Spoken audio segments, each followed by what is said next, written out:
Well, good morning, everyone. Enjoy the outdoor weather today. It's going to get super hot out the next few days, so if you want to go outside, I encourage you to do it now. First of all, if you have cell phones with you, if you could please silence your cell phones if you haven't already. And my notes from today's meeting will be on Cubigo under leadership reports later today, so you don't need to take notes. Well, anyway, this is a very special week, isn't it? Celebrating our 25th anniversary, and happy anniversary, Mercy Ridge. 25 looks good on you. So anyway, this Thursday we have a lot going on with some adjustments in the schedule. But really, I mean, 25 years, it's amazing. And I know that we have a few residents and staff who have been with us all for the whole 25 years. Boy, time flies when you're having fun. Isn't that the truth, right? So here's what we can expect for Thursday. We have our special mass here in the PAC at 11 a.m. And then our toast, our anniversary toast and reception will be at 3 p.m. Here in the PAC. And we'll be honoring staff and the residents who have been here for 25 years. Unfortunately, we're postponing our fireworks display. It's going to be 102 degrees on Thursday, and I don't see a lot of rain in the forecast. And so our concern, of course, first and foremost is the health of our residents, health and safety of everyone out in temperatures like that. But also, when the fire chief was here with the fireworks company, looking at the field where we're going to be launching the fireworks, there were concerns about all the trees around that field. And so we were proactive yesterday in postponing the fireworks show before the fire department called us and said no go. So what we're looking at right now is a date on the week of July 13th for the fireworks show. But we have not confirmed a final date yet. So once we have that, we'll let everyone know. We were also planning to do a flag raising ceremony, which was going to be to commemorate our 25th anniversary, but also the 250th anniversary of our country. And so that was going to happen on Thursday afternoon, and we have a few residents who are going to be helping with that, but we will be postponing that as well.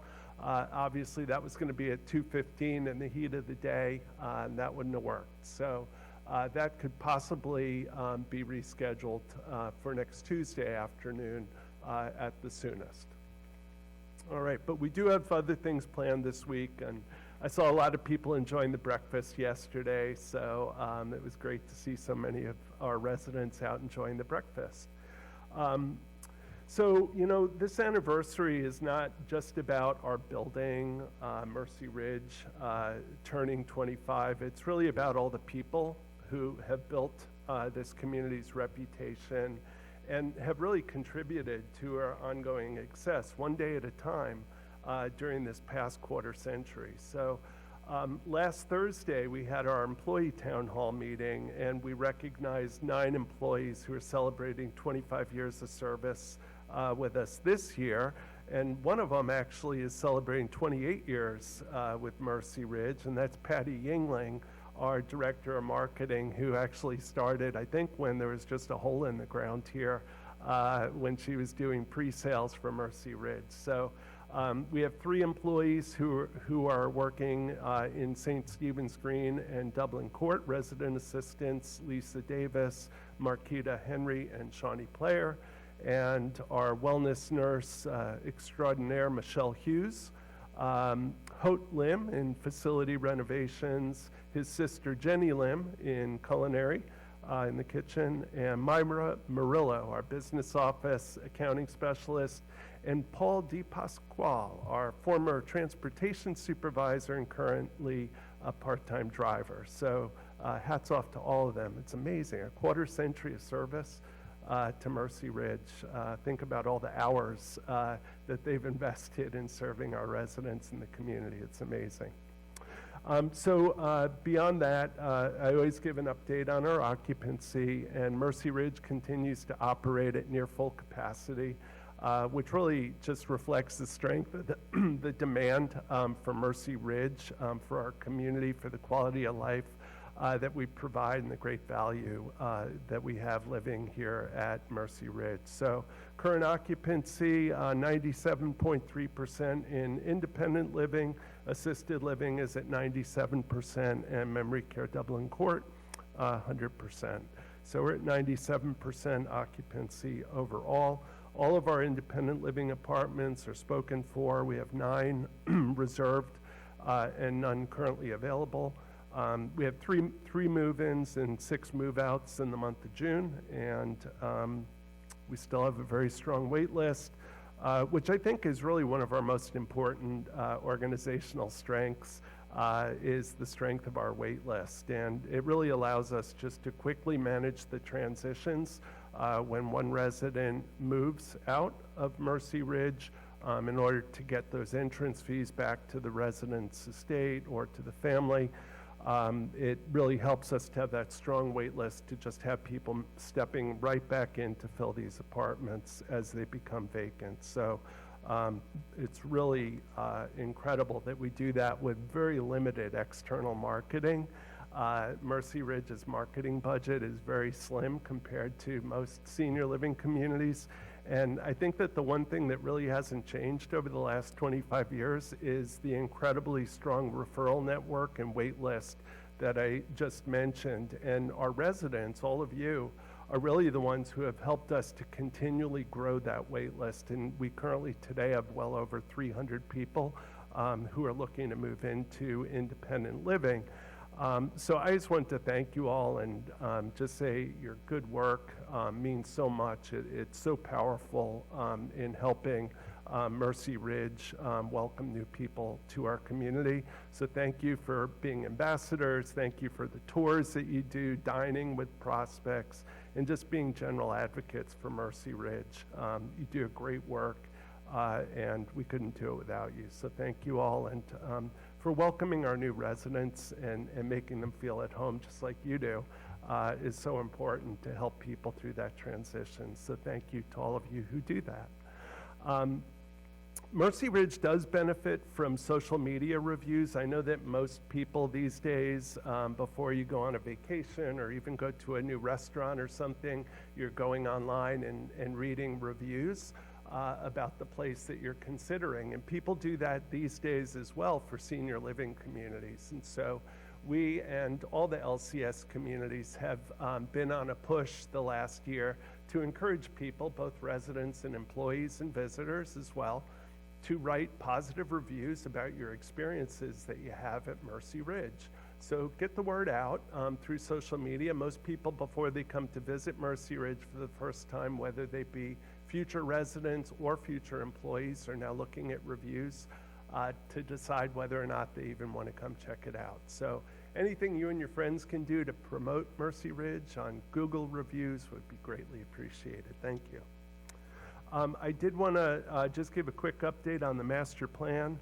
Phase 1 is moving right along. We're on schedule and ahead of budget. The Phase 1 project, as you know, we've pretty much finished. The Liffey House is pretty much almost done. We have a couple of rooms that are being left. One's the IT office.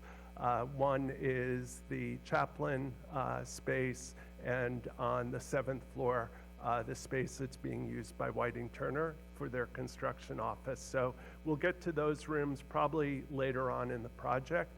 But Liffey is looking good right now. The 7th, 6th, and 5th floors of Shannon are also looking really good. And we're currently working on the 4th floor in Shannon.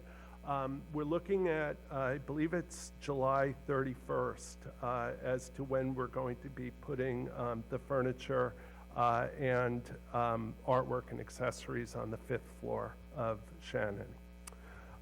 We're also going to, I put a notice out on this, but the Liffey House has the large round tables that are by elevator number 1. And we are going to be putting artificial flower centerpieces on those tables. There were some accessories that were previously put on the tables that were not supposed to go there. And so our marketing team is working with a local designer right now to select the centerpieces for those tables, which during the holidays, the residents will be able to have those tables back for decorations and things like that.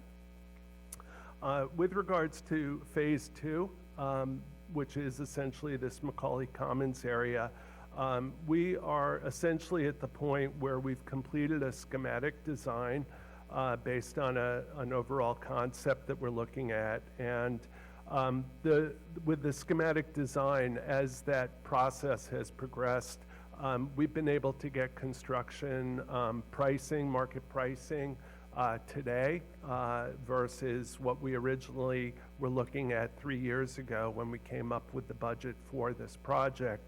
A lot's changed with the economy and inflation in the last 3 years.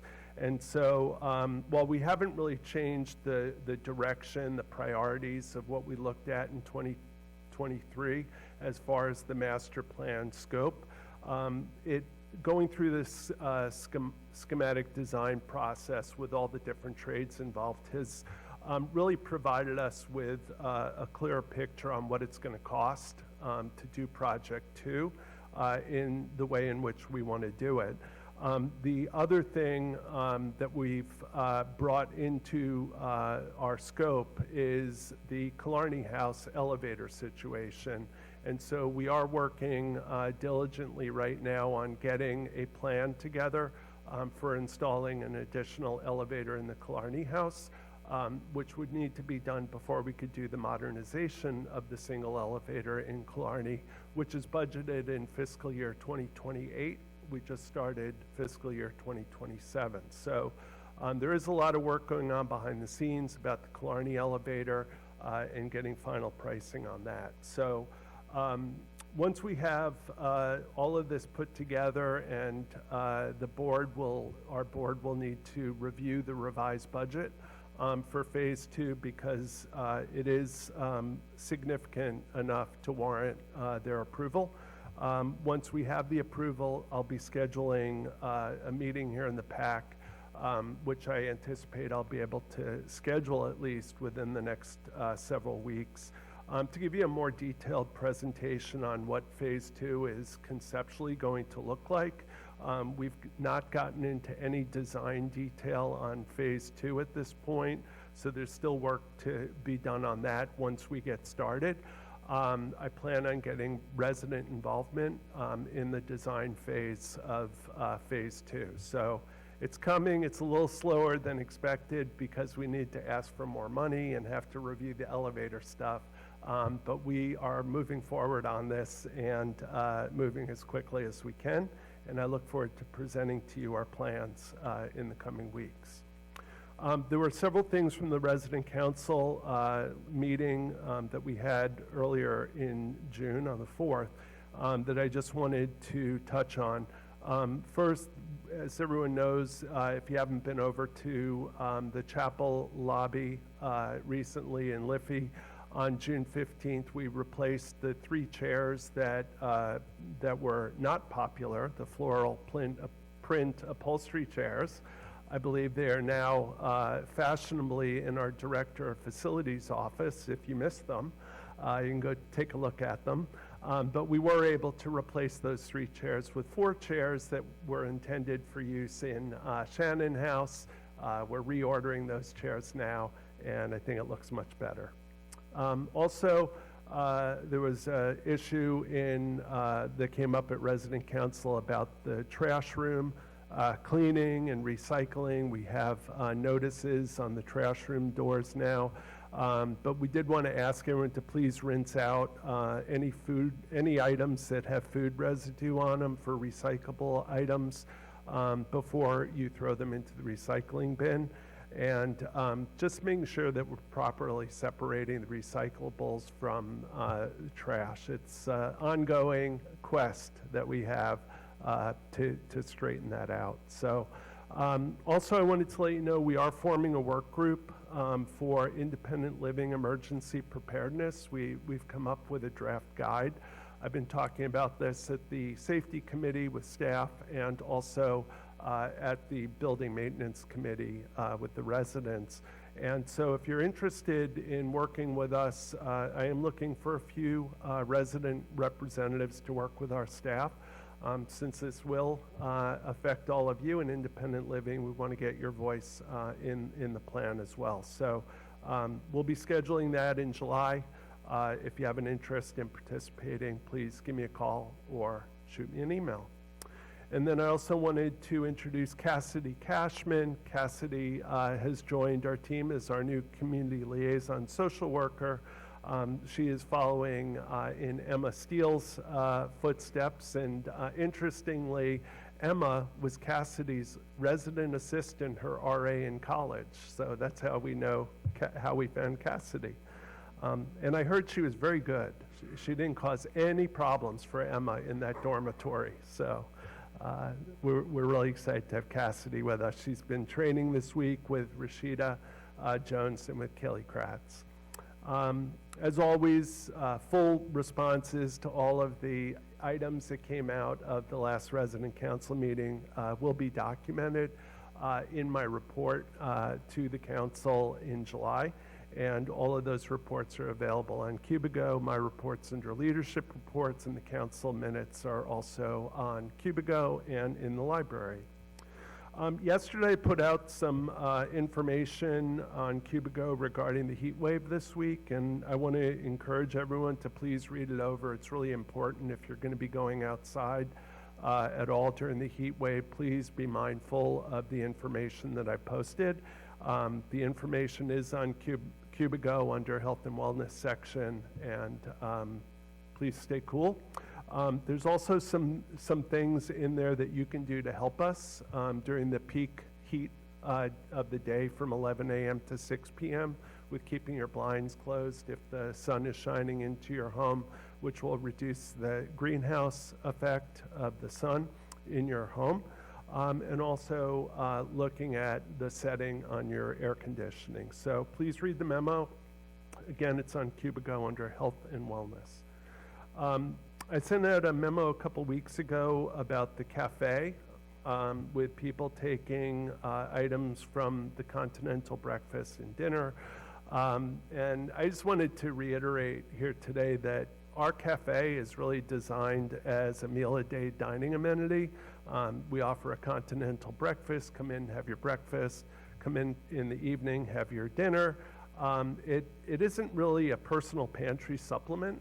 And so our intent in sending the memo out is to really garner everyone's support with acknowledging that and helping to keep our costs down for all the residents. And I know sometimes we hear, well, I paid for it.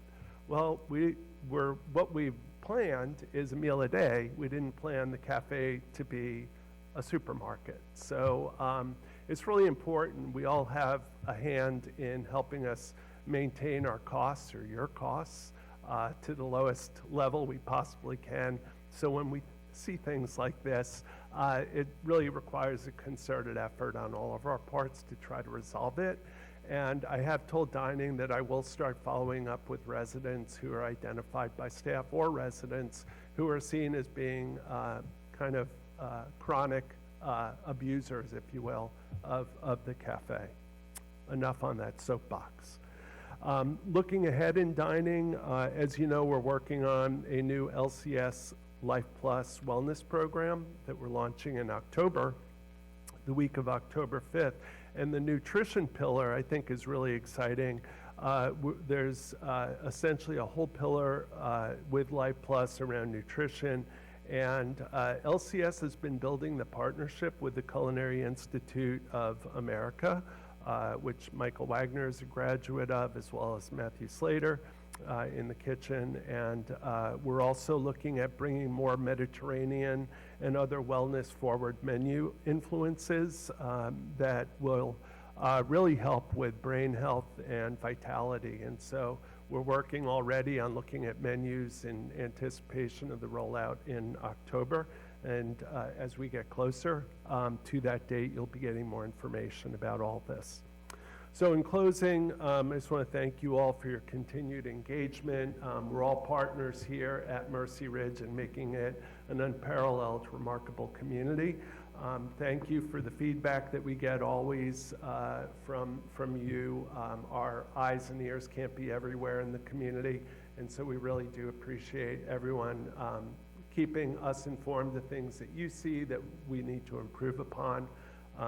To again make this the best community in town. So I also want to thank you for your patience with all the construction that we're doing in your hallways.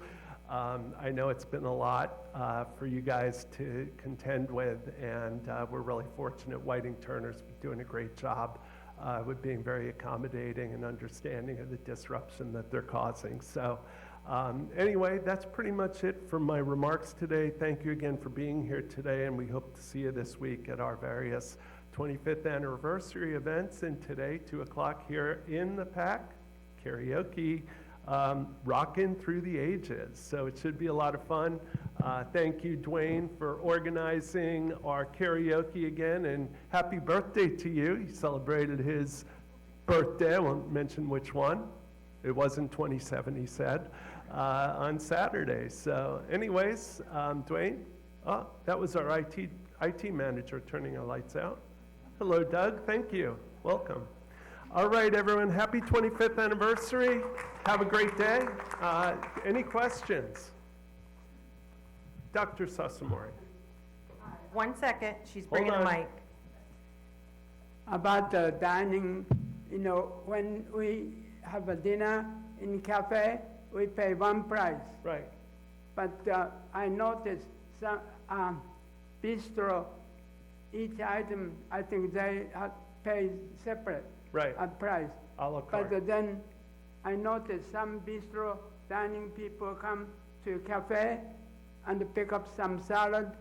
Why don't you make bistro one price just like a cafe? Well, Then no problem. Because the people from bistro come to the cafe and pick up salad. yeah. You know, why don't you make it to one price? So no problem. Yeah, I hear you. We're actually in phase 2. Our whole dining situation needs to change, and so we will make changes with the whole dining situation once we get into phase 2. Yeah. Luke? Sorry, I'm doing some housekeeping.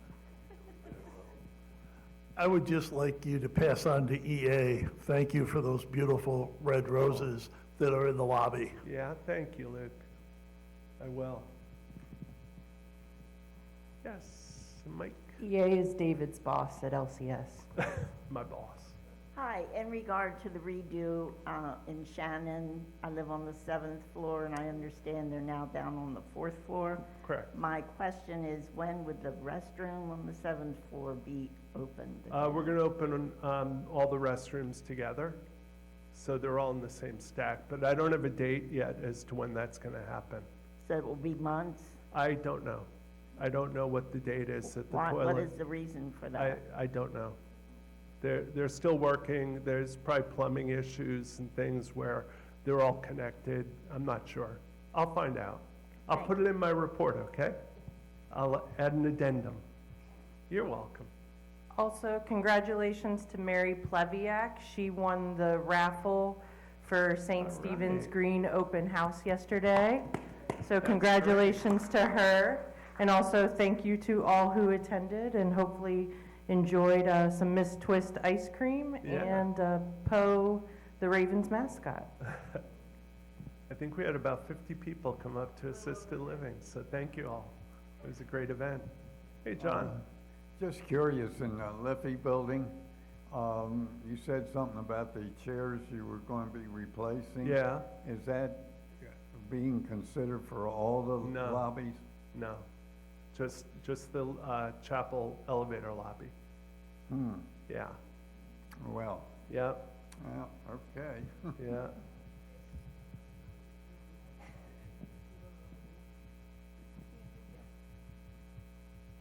So is the issue of the ugly chairs, is it just like we're gonna live with it and that's it?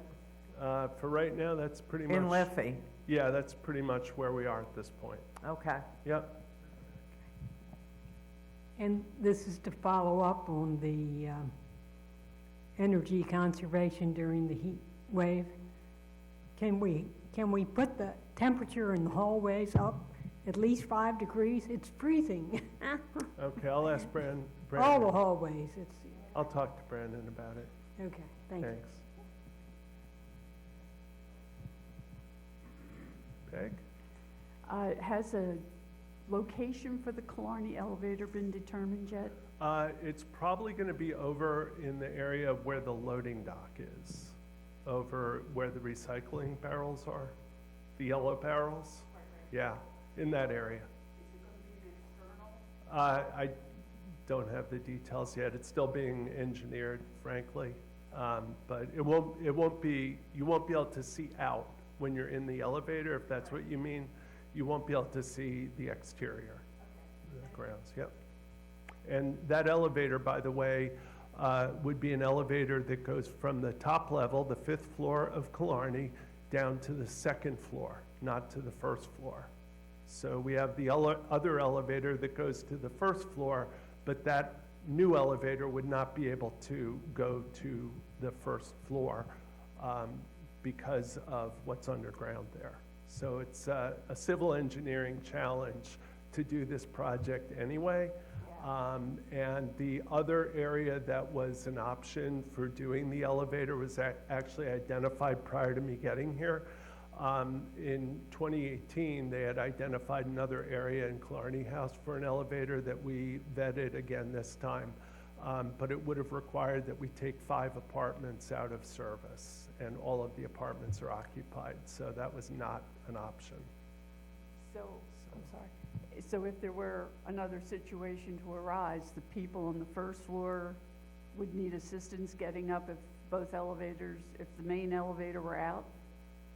So if Both the the second existing, flo- if the the existing elevator goes down as it's done, Right, and the other elevator only goes to 2, right. what do the people on the 1st floor do if they're in wheelchairs, walkers? How do they get back up? I mean, There is a way that you can go through the trash room, yeah, and it goes out to the loading dock, and then you could enter, if they had to, through the loading dock doors, and there's an elevator there. yeah. The service elevator is there. Yeah, it's really the only. There is a way. This is the only option, frankly, other than taking 5 apartments out of service, which we can't do that. And so this is trust me, engineering teams have been looking at this extensively, and this is the option that's viable, so, yep. All right. And the 2nd floor, of course, is ground floor, as is the 1st floor, so that's what we're doing. Good questions. Anyone else? Anything else for today? The trip to the Orioles game tomorrow is postponed due to the heat. Okay. So it has been rescheduled, and those residents will be contacted. We're going to wait till September. Okay. All right. Thank you again, Dr. Sassamori. Appreciate you. All right, everyone. We'll see you at karaoke today, right back here in the pack, 2 o'clock.